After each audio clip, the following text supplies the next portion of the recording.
আমি নিমন্ত্ৰণ চবকে কৰিম।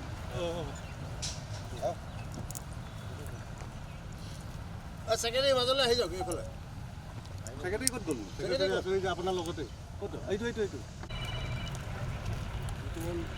ওই জল ছিটাইবাৰ পৰে এটা কিন্তু আৰবে না। শুনক, নাৰকলৰ বাকলি গুচালেও যে নাৰকল ওই নাইকলটো চন্দনৰ মাথাত ফটাম। মাথাটো কিমান মজবুত এইটো চাম। এই নাৰকল আনিছোঁ হেৰি কৰি পেলাই পচাৰৰ কাৰণে। কি কৈছে? ফুটা অনুষ্ঠান ভাগ আমাৰ উদযাপন সমিতিৰ সভাপতি চামল ৰক্ষিত ডাঙৰীয়াৰ হাতেৰে আৰু বিষয়ববীয়াসকলৰ হাতেৰে আমি আজি এই লাই ফুটা ভাগ ফুটাৰ যি ব্যৱস্থা কৰিছোঁ তাত সকলোৰে সন্মতি হয়তো আছে। গতিকে আমি এনেদৰে আগন্তুক এই তিনিটা কাৰ্যসূচীত যাতে আমি সকলোৰে দিহা পৰামৰ্শ লৈ আমি যাতে আগবাঢ়ি যাব পাৰোঁ তাৰে কামনা কৰিছোঁ। সভাপতি দিয়ক।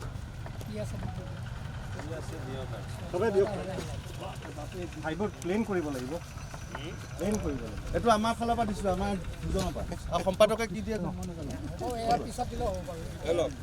চাকাচাক নোট ঘৰ বনাই লৈ শব্দ ওলাই আছে ঘৰ বনাই লৈ এইটো আমাৰ ফালৰ পৰা।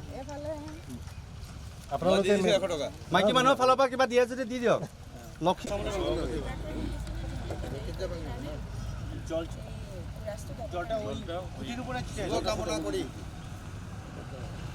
পানীটো খুটি দি কৃষ্ণ পানী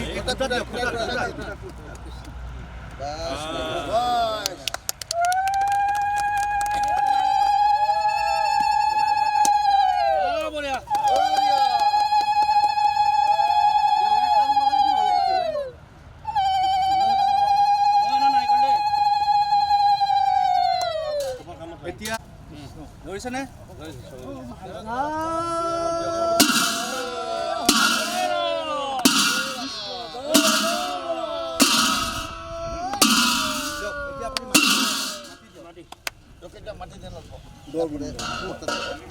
আমাৰ পেণ্ডেলৰ কোন আছে? এই পেণ্ডেলৰ চাই পেলাও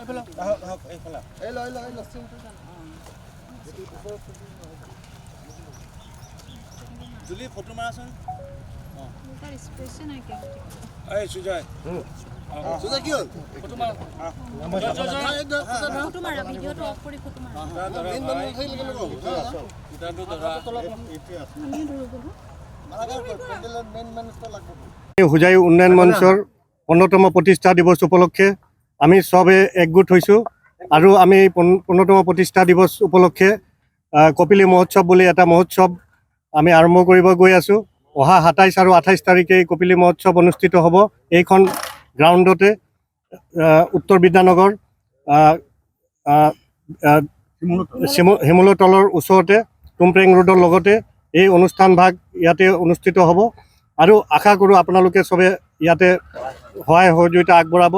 আৰু আমাৰ এই অনুষ্ঠান ভাগ আমি NGO হিচাপে যোৱা 14টা বছৰত যিবোৰ কাম কৰিছোঁ, যেনেকৈ দৰিদ্ৰ মানুহৰ লগত তেওঁলোকৰ মনৰ কথাৰ ওপৰত তেওঁলোকক সহায় সহযোগিতা আগবঢ়োৱা, বানপানীৰ টাইমত মানুহৰ ওচৰত যোৱা, তেওঁলোকক সহায় কৰা, কোভিডৰ টাইমত মহামাৰী কোভিড কালৰ টাইমত আমি তেওঁলোকৰ ওচৰত গৈ তেওঁলোকক খোৱা খাদ্য দিয়া, লগতে বহুত উদ্ধাৰ অভিযান এনেকৈ অনুষ্ঠান আমি ইতিমধ্যে সমাপ্ত কৰিছোঁ। আৰু লগতে আমি চৰকাৰী কিছুমান আঁচনি ৰূপায়ণ কৰি আছোঁ, যেনেকৈ নাবাৰ্ড বেংকৰ আঁচনি, সেল্ফ হেল্প গোটক ট্ৰেইনিং দিয়া, ইয়াৰ লগতে কৃষক বন্ধুসকলৰ কাৰণে FPC গঠন কৰি দিয়া আৰু চবকে একগোট কৰি যাতে তেওঁলোকে তেওঁলোকৰ ইনকাম জেনেৰেট কৰিব পাৰে, তেওঁলোকৰ ইনকাম যাতে তেওঁলোকৰ উপাৰ্জন যাতে দ্বিগুণ কৰিব পাৰে, এইবোৰৰ ওপৰত আমি কাম কৰি আছোঁ। আৰু লগতে আমি খেল ধেমালিৰ ওপৰতো গুৰুত্ব দি আছোঁ, যুৱ চামৰ কেনেকৈ উন্নতি সাধন কৰিব পাৰি, লগতে ইণ্ডাষ্ট্ৰি ডিপাৰ্টমেণ্টত যিবোৰ স্কিম আছে, চৰকাৰী যিবোৰ স্কিম আছে, এই স্কিমৰ মাধ্যমে যাতে তেওঁলোকে এটা ইণ্ডাষ্ট্ৰী এটা গঢ় দি তেওঁলোকে লগতে আৰু 10জনক যাতে উপকৃত কৰিব পাৰে তেনেকৈ আমি আমাৰ এই NGOৰ মাধ্যমে আমি কাৰ্যসূচী হাতত লৈছোঁ। আমাৰ এই কাৰ্যসূচী প্ৰথম 26 তাৰিখে আমাৰ এক্সিবিশ্যন ষ্টল প্ৰদৰ্শনী ষ্টল মুকলি হ'ব। 27 তাৰিখে আমাৰ আচল প্ৰগ্ৰাম কাৰ্যসূচী মতে আমি অনুষ্ঠিত কৰিম। তাতে আমাৰ বিশিষ্ট অতিথি হিচাপে থাকিব হোজাই জিলাৰ গাৰ্জিয়ান মিনিষ্টাৰ কেশৱ মহন্ত ডাঙৰীয়া, লগতে হোজাই জিলাৰ আয়ুক্ত, হোজাই জিলাৰ SP, হোজাই জিলাৰ MLA কামাখ্যা তাছা ডাঙৰীয়া, তেনেকৈ থাকিব কৃষ্ণেন্দু পাল মন্ত্ৰী, তুলিৰাম ৰংপি কাৰ্যবাহী সদস্য কাৰ্বি আংলং, লগতে নন্দিতা গালুচা মন্ত্ৰী মহোদয়, তেনেকৈ আৰু উপাচাৰ্য ৰবীন্দ্ৰনাথ ঠাকুৰ বিশ্ববিদ্যালয়ৰ উপস্থিত থাকিব, নাবাৰ্ড বেংকৰ চিফ জেনেৰেল মেনেজাৰ উপস্থিত থাকিব আৰু বিভিন্ন ডিপাৰ্টমেণ্টৰ মুৰব্বী, ভেটেনাৰী, এগ্ৰিকালচাৰ, ফিচাৰী, তেনেকৈ তেওঁলোক উপস্থিত থাকি তেওঁলোকে যিবোৰ আমাৰ আমন্ত্ৰিত মানুহ থাকিব বা এই প্ৰগ্ৰামটো চবৰ কাৰণে অ'পেন। ইয়াতে বহুত জ্ঞান তেওঁলোকে আহৰণ কৰিব পাৰিব। লগতে আমি কপিলী নামেৰে এটা গ্ৰন্থ উন্মোচন কৰিব গৈ আছোঁ। তাতে বিভিন্নজনে তেওঁলোকৰ মনৰ কথা লেখনি এই গ্ৰন্থৰ মাধ্যমে পাব্লিছ কৰা হ'ব। তো আমাৰ এই কাৰ্যসূচীত যাতে আপোনালোকে উপস্থিত থাকে আমি নিশ্চয় আনন্দিত হ'ম।